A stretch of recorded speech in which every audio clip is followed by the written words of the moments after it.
And I want to start with a quote from you, if I may, Yes. which is, "I am my rescue, nobody else." What does that mean to you? Because it really hit me. It means that everything that I need to get back up, I have in me. If I don't have what I need, I can go get it. And once I figured that out, the world was my playground. The question was just, where do I go get it? I don't know about that. Where do I go get it? Right. And I don't come from a learning background where I was a great student. I wasn't, my highest grade in school was a C+. And when I got a C+, I did the happy dance. And so I didn't have a background where studying was natural for me. But when I realized that if I go study something and I learn it, I own it, it's mine now, man, it was crazy because all through school I struggled. The last time I took an English class, my English teacher told me I was the weakest writer she ever met in her entire life. Lovely. Yeah, lovely. And the same year I took a speech class, and my speech teacher, he said, quote unquote, "Miss Nichols, I recommend you never speak in public, that you get a desk job." Wow.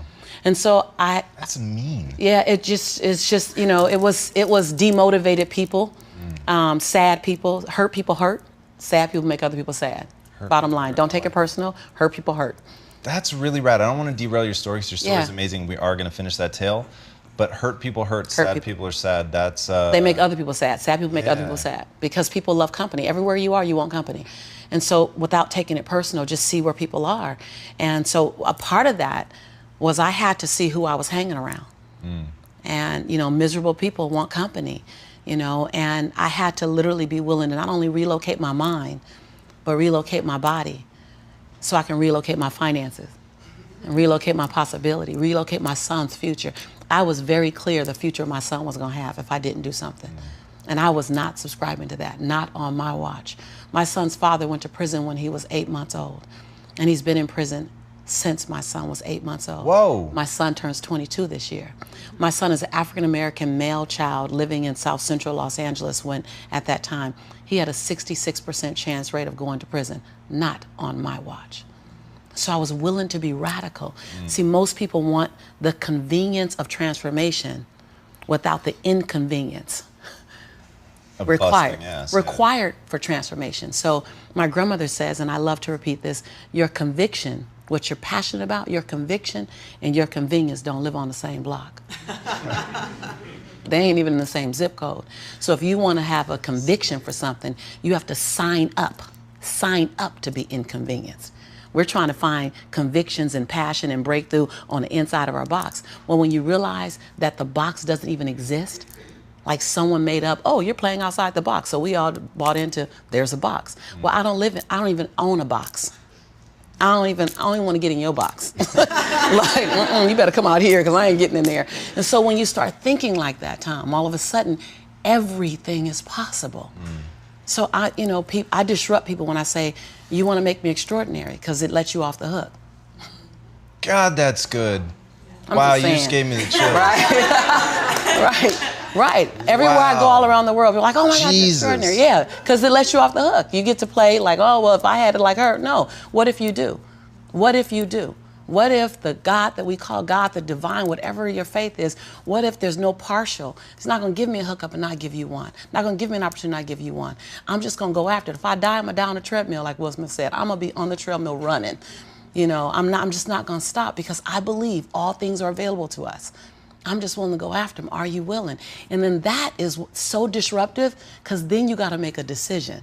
Because it's easier to live inside the parameters of, well, as a black woman, well, as born and raised in South Central, well, I'm dyslexic. I wrote 7 books. I'm dyslexic. I just tell good stories. I'm just not the one to edit the book, because then we all in trouble. I'm in Inglewood, living off Arborvitae. I'm on government assistance, and I run out of money, and I had to buy Pampers for Jelani. And I had $11.42 in the bank. And I remember wrapping my son in a towel for 2 days. Someone said, because when I tell the story, I always get teary-eyed. And someone said, do you fabricate the tears because you've told the story so much? No, I'm a mama. Every time I tell the story, I feel it again. I remember the second day, like you said, I had my hand on Jelani's stomach, and I said, don't worry, baby. Mommy will never be this broke or broken again. And that day, what shifted for me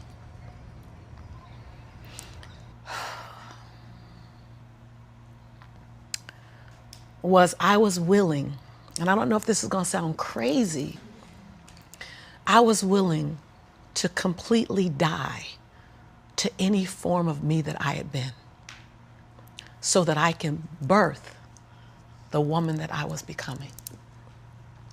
The reason why a lot of people won't become who they want is because they're too attached to who they've been. And you hear it all the time when people say, I've always been this way. Okay, well, if that's working for you, keep doing that. I knew it wasn't working for me any longer. I had hit my version of rock bottom. So I was willing to let go of everything and everybody.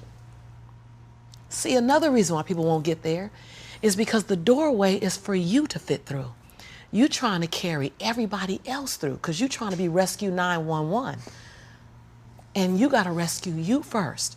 I am much more valuable to my family and to my community because I was willing to let them go through the door myself, teach myself, learn myself, condition myself, and then come back and get them.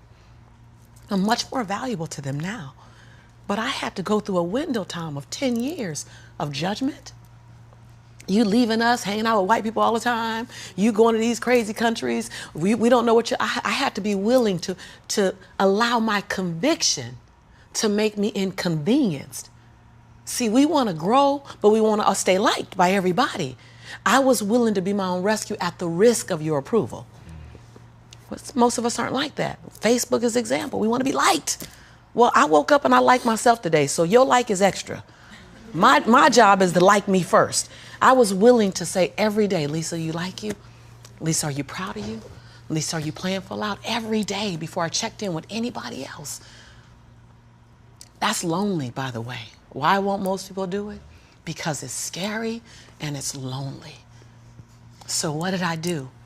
I was willing to find people who had what I didn't have, who were living lives that I wasn't living, who believed things that I didn't know about, and I was willing to become their student. I got up every day and I ate a slice of humble pie. See, when you get to this level, even me 10 years ago, you can get caught up by reading your own fine print. See, whenever I hear people reading my bio, before I came on and you read my bio, I'm in the back going, yeah, yeah, yeah, yeah, yeah, yeah, yeah, yeah, yeah. Because I don't want to ever think I arrived. That bio was old. You should be interested in my future. Oh, that's my bio. What's my future? Oh, what are you doing? Who am I becoming for 2020? And we get caught up in our bios. We get caught up in our status. I never allowed that to stop me from going and sitting at the hem of someone and saying, what do you know about wealth?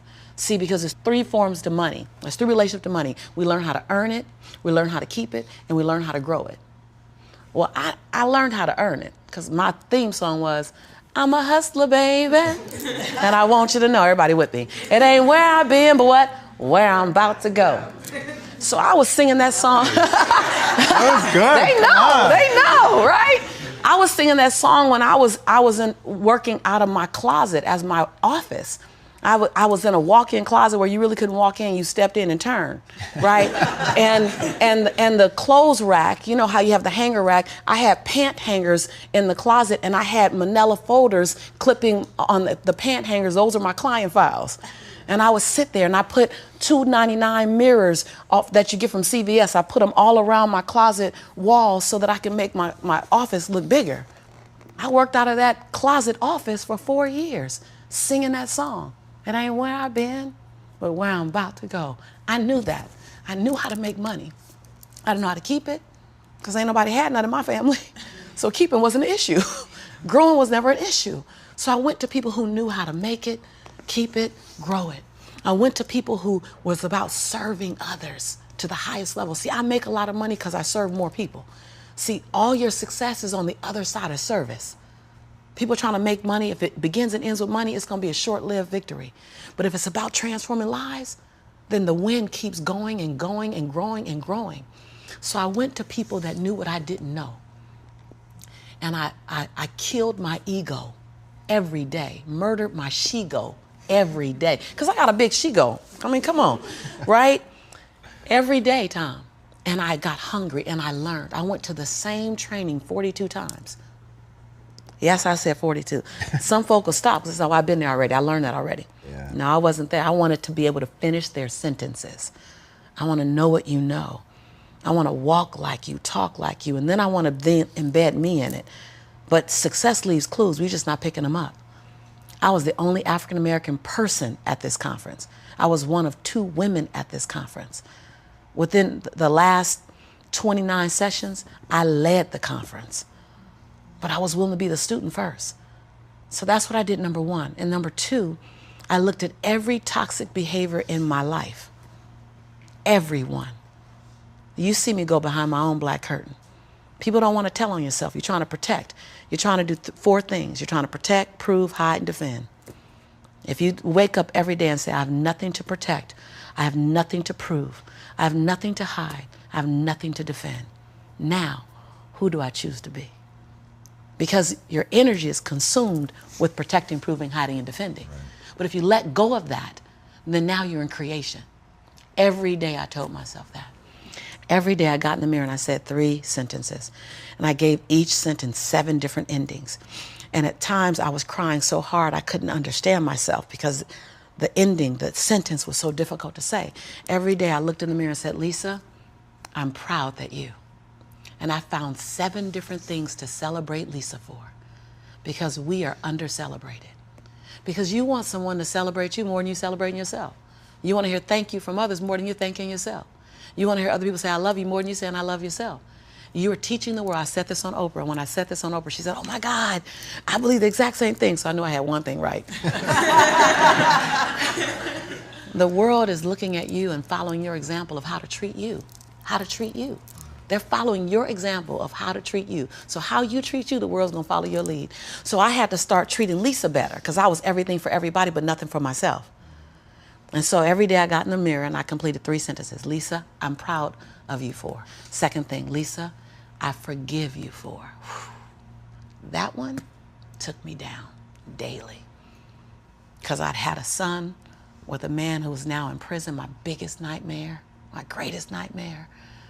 I had been in a relationship that turned mentally and then physically abusive when my son was 3 years old. I made money but lost it. I was on government assistance. I was on welfare. I was on WIC, Women, Infant, and Children. I got a lot of forgiveness that I had to do. But I was willing to forgive myself every day. And every day I said the same thing for like 6 months until it got easier. And then one day I went, Lisa, I forgive you for it. And that thing didn't come up anymore. I was like, ooh, okay, on to the next. 7 different endings. And the last thing I did every day, last sentence, is Lisa, I commit to you that. Because we make bigger commitments to other people. If I commit to y'all something, ride or die, you can bet your last dime that I'm going to be there. I'm going to show up. You're going to get 2 dimes. But I would make commitments for me, for myself, and I wouldn't do it. I eat my weight. That's interesting. So I started every day celebrating Lisa, forgiving Lisa, and making a commitment to Lisa. And then I was willing to invest money in me. I love this story. I was willing to invest money in me. Literally. Literally. I worked at LA Unified School District. And I knew I couldn't stay there because they needed a degree. I didn't have a degree. They didn't seem happy. I wanted to be happy. So I would have my son at daycare during the day. I'd work 9 hours.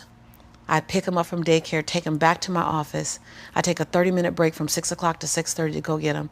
I start working from 6:30 until midnight every day at my office on me, every day.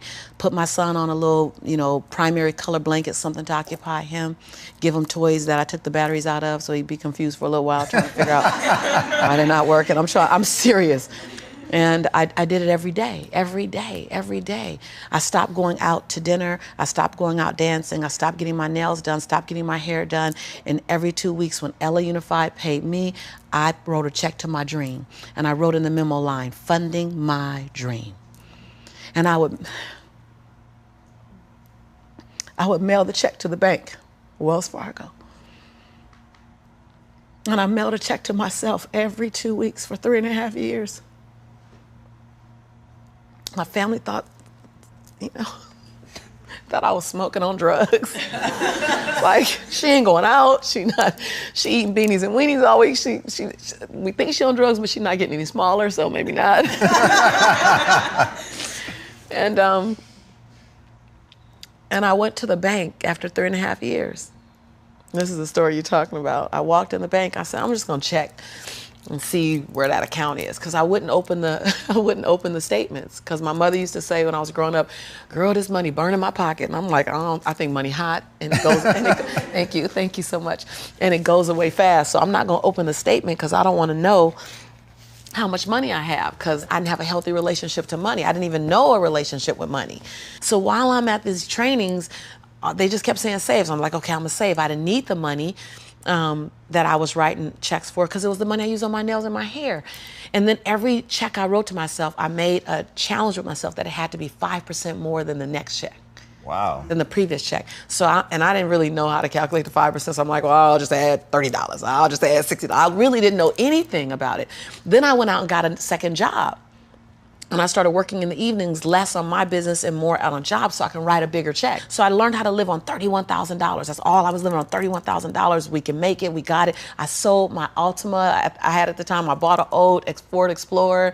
You know, I just skinnied down. I moved out of my 3-bedroom house. I moved in with a roommate. She smoked even, and I was like, okay, I'm gonna put towels under the base of the door. Y'all, you gotta be inconvenienced.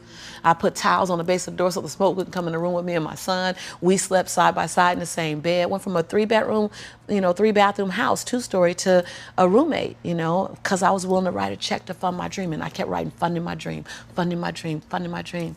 And I walked in the Wells Fargo 3.5 years later, and I gave her my name. I said, hi, my name is Lisa Nichols. And she's like, you the funding my dream lady. I was like, yeah. So all these tellers came running around. The manager came around, because I guess everybody had processed a check or two. Right. And they were like, we all been wondering, like everybody wants to know, what's the dream you funded? And I was like, I don't know, but it's gonna cost some money. Think I got a little money now to fund the dream. And so I said, I just came to get my balance and to see where it is, because I haven't opened any of the statements. They were like, what? I said, no, I haven't opened any of the statements because money burns my mama's pocket, so it might burn my pocket, so I don't want to spend it. So she wrote the balance down. You know how they write the balance down, and she turned it and passed it to me, and I looked at it, and I said, no, ma'am, my name is Lisa Shante Nichols. This is my social security number. I don't even want that money because y'all gonna want it back, and I don't want to get in trouble, so can you just give me my account? Because I didn't know anyone in my family that had $5,000 in their account, $10,000 in the account. So when you write down that I have $62,500 in my account, that's not mine. And so they all teared up, like everybody started crying. They're like, no, it's yours. I looked down at my son, Jelani, who was 5 years old now, and I said, Jelani, I think life is gonna change for you and mommy. Oh. My son said, Mommy, can we finally go to McDonald's now? So, because I've been making them homemade Big Macs for a while. I was like, Mama can make you a better Big Mac than, Ronald McDonald. So, because I was willing to inconvenience my entire life. My entire life. I was willing to disrupt my entire life to buy my future, to buy my possibility, to give my dream a chance. See, we're not supposed to tuck our dreams in on the pillow when we get up in the morning. We're not supposed to leave them at home and go and fulfill somebody else's dream. We're not supposed to do that. That's not what we're wired to do. That's not who we are. Your human spirit doesn't care about the economy. The human spirit doesn't care that my son's father went to prison. The human spirit doesn't care what's happened to your family. The human spirit doesn't care about the past. You may have been molested, or your family may have been broke, or you may have been betrayed, or you may have a divorce. Your human spirit doesn't care about any of that. Your human spirit simply says, what's our command for tomorrow? What do you want to create? It's not keeping score. Your brain is keeping score, because your brain is designed to keep you safe. Your soul, your intuition, your human spirit is designed to make you soar. And when you get to the edge of that stage, I want to get up right now. Can I get up right now? You do whatever you want. Okay. Think I'm going to tell Lisa Nichols no? Come on now. When you get to the edge, your brain will always tell you to step back It's always going to tell you to step back because you can fall. Always. It's going to tell you to step back because before you fail, the last time you did this, you saw someone else fail. You could hurt. You could be off work. It's going to tell you it's designed to keep you safe. So you have to be willing to play between your brain and your soul. And on some days, you got to just listen to your soul. And you got to say, I'm going to leap. I'm going to get to the edge. Most people are at the edge, and you're standing at the edge, and you're watching everyone else fly. That's Pimp My Ride, Watch My Crib, all this stuff. You know, watching people's lives on Facebook. You're at the edge, watching someone else live, wondering what it's going to be like when you jump without ever jumping. And I'm just here to tell you, jump. Because only 3 things can happen. You're either going to jump and fly, or you're going to jump and fall on something soft, or you're going to fall down hard. Either way, you're going to get back up. You already know you got what it takes to get back up. Your greatest fear is not that you will fall. Your greatest fear is that you will live a full life and never fly, that you never leaped. You're not afraid of dying. You're afraid of dying before the world sees who you really are, before they really get your fingerprint, before they really feel your breath, before they really get your contribution, before they really feel you. That's what you don't want to happen. You don't want to leave this place without us knowing you were here. All I'm doing is giving my dream a chance. And I'm not extraordinary. You don't get off the hook. You don't get to be let off the hook. I'm an ordinary woman who chooses every day to make one more extraordinary decision. Yeah, you're a grinder. Yeah, right? Like fucking...